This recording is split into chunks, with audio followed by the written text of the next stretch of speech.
Hi, ഇന്ന് trending ആയിട്ടുള്ള ഒരു പൈനാപ്പിളിൻ്റെ റെസിപ്പി ഉണ്ടല്ലോ, പൈനാപ്പിൾ ഫ്രൈ. അതാണ് ഇന്ന് കാണിക്കാൻ പോകുന്നത്. ഞാനിത് ഈവനിങ് സ്നാക്കായിട്ടാണ് റെഡിയാക്കുന്നത്. ഇതിൻ്റെ കൂടെ തന്നെ ഒരു കട്ടൻ ചായയുടെ റെസിപ്പി കൂടി കാണിക്കുന്നുണ്ട്. അപ്പം നമുക്ക് വീഡിയോയിലോട്ടേക്ക് പോയാലോ. പൈനാപ്പിൾ ഫ്രൈ റെഡിയാക്കാൻ വേണ്ടിയിട്ട് ഞാനിവിടെ ഒരു പഴുത്ത പൈനാപ്പിൾ എടുത്തിട്ടുണ്ട്. അത് നമുക്ക് രണ്ടായിട്ട് കട്ട് ചെയ്തെടുക്കാം. വലിയ പൈനാപ്പിൾ ആയതുകൊണ്ട് തന്നെ ഞാൻ പകുതി മാത്രമേ എടുക്കുന്നുള്ളൂ. പിന്നെ തൊലിയൊക്കെ കളഞ്ഞ് നമുക്ക് ക്ലീൻ ചെയ്തെടുക്കാം. പിന്നെ ഈ ക്ലീൻ ചെയ്ത പൈനാപ്പിൾ നേരെ പകുതിയായിട്ട് കട്ട് ചെയ്തെടുക്കുന്നുണ്ട്. ഇനി കട്ട് ചെയ്തതിനെ വീണ്ടും കട്ട് ചെയ്തെടുക്കുന്നുണ്ട്. എന്നിട്ട് ഇങ്ങനെ ഓരോ സ്ലൈസസ് ആക്കിയിട്ട് മാറ്റുന്നുണ്ട്. നിങ്ങളുടെ ഇഷ്ടാനുസരണം എങ്ങനെ വേണമെങ്കിലും ചെയ്യാം. വളരെ തിന്നായിട്ട് ചെയ്യാൻ നിൽക്കരുത്. കുറച്ചൊരു കട്ടിയിൽ, എന്നാൽ ഓവർ കട്ടിയാവുകയും ചെയ്യരുത്. ആ ഒരു രീതിയിൽ കട്ട് ചെയ്തെടുക്കുക. ഇപ്പം ഞാൻ ഹാഫ് പീസ് പൈനാപ്പിൾ കട്ട് ചെയ്തെടുത്തിട്ടുണ്ട്. ഇനി ഇതിലോട്ടേക്ക് നമുക്ക് ഫ്രൈ ചെയ്യാൻ ആവശ്യമായിട്ടുള്ള പൊടികൾ ചേർക്കാം. ഇതിൽ 2 ടീസ്പൂണോളം മുളക് പൊടി ഞാൻ ചേർത്ത് കൊടുക്കുന്നുണ്ട്. പിന്നെ ആവശ്യത്തിനുള്ള ഉപ്പ് ചേർത്ത് കൊടുക്കാം. ഹാഫ് ടീസ്പൂണ് കുരുമുളക് പൊടി ചേർത്ത് കൊടുക്കുന്നുണ്ട്. പിന്നെ 1 ടീസ്പൂണ് പഞ്ചസാരയും കൂടി ചേർത്ത് കൊടുക്കുന്നുണ്ട്. ഇതൊക്കെ ചേർത്ത് കഴിഞ്ഞാൽ നല്ല പോലെ ഈ പൈനാപ്പിൾ കഷ്ണത്തിലേക്ക് മസാലക്കൂട്ടൊക്കെ പിടിക്കത്തക്ക രീതിയിൽ നല്ലോണം ഒന്ന് മിക്സ് ചെയ്തെടുക്കുക.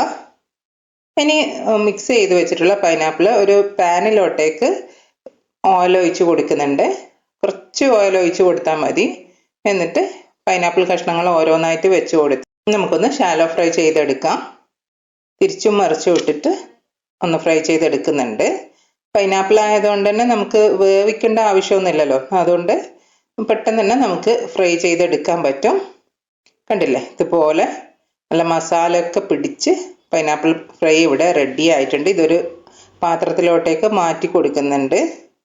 അടുത്ത ബാച്ചും ഇതുപോലെ തന്നെ ഞാൻ ഫ്രൈ ചെയ്തെടുക്കുന്നുണ്ട്. പിന്നെ നമുക്ക് കട്ടൻ ചായ റെഡിയാക്കി എടുക്കാം. അതിന് വേണ്ടിയിട്ട് ഞാനിവിടെ 2 കപ്പ് വെള്ളം തിളപ്പിക്കാൻ വേണ്ടി വെച്ച് കൊടുത്തിട്ടുണ്ട്. ഞാൻ കറുവാപ്പട്ടയാണ് എടുത്തിട്ടുള്ളത്. ഒരു ചെറിയ പീസ് ഇതിന്ന് ഞാൻ എടുക്കുന്നുള്ളൂ. ഒരു ചെറിയ പീസ് പൊട്ടിച്ചിട്ട് അതും കൂടി ഇട്ട് കൊടുക്കുന്നുണ്ട്. പിന്നെ 2 ഏലക്കായ അതും ഞാൻ ഈ വെള്ളത്തിലോട്ടേക്ക് ഇട്ട് കൊടുക്കുന്നുണ്ട്.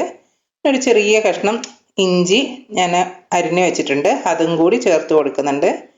കുറച്ച് പുതിനയില, പിന്നെ 1 ടീസ്പൂണ് ചായപ്പൊടി, ഇതും കൂടി ചേർത്തിട്ട് നല്ല പോലെ ഒന്ന് തിളപ്പിച്ചെടുക്കുന്നുണ്ട്.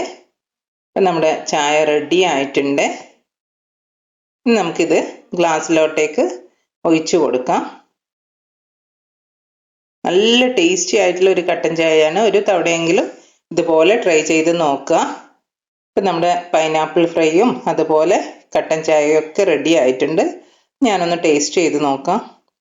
നല്ല അടിപൊളി ടേസ്റ്റാണ്. നല്ല എരിവും പുളിയും മധുരവും ഒക്കെ ചേർന്നിട്ടുള്ള ഒരു അടിപൊളി ഐറ്റമാണ്. അപ്പം നിങ്ങൾ ഇതുവരെ ട്രൈ ചെയ്ത് നോക്കിയിട്ടില്ലെങ്കിൽ തീർച്ചയായും ട്രൈ ചെയ്ത് നോക്കുക. പിന്നെ നിങ്ങൾ ആദ്യമായിട്ടാണ് എൻ്റെ വീഡിയോ കാണുന്നതെങ്കിൽ, വീഡിയോസ് ഇഷ്ടമായിട്ടുണ്ടെങ്കിൽ ചാനൽ സബ്സ്ക്രൈബ് ചെയ്യാനും എന്നെ സപ്പോർട്ട് ചെയ്യാനും മറക്കല്ലേ. വീണ്ടും ഒരു വീഡിയോ ആയിട്ട് കാണാം. അതുവരേക്കും ബൈ. Thanks for watching.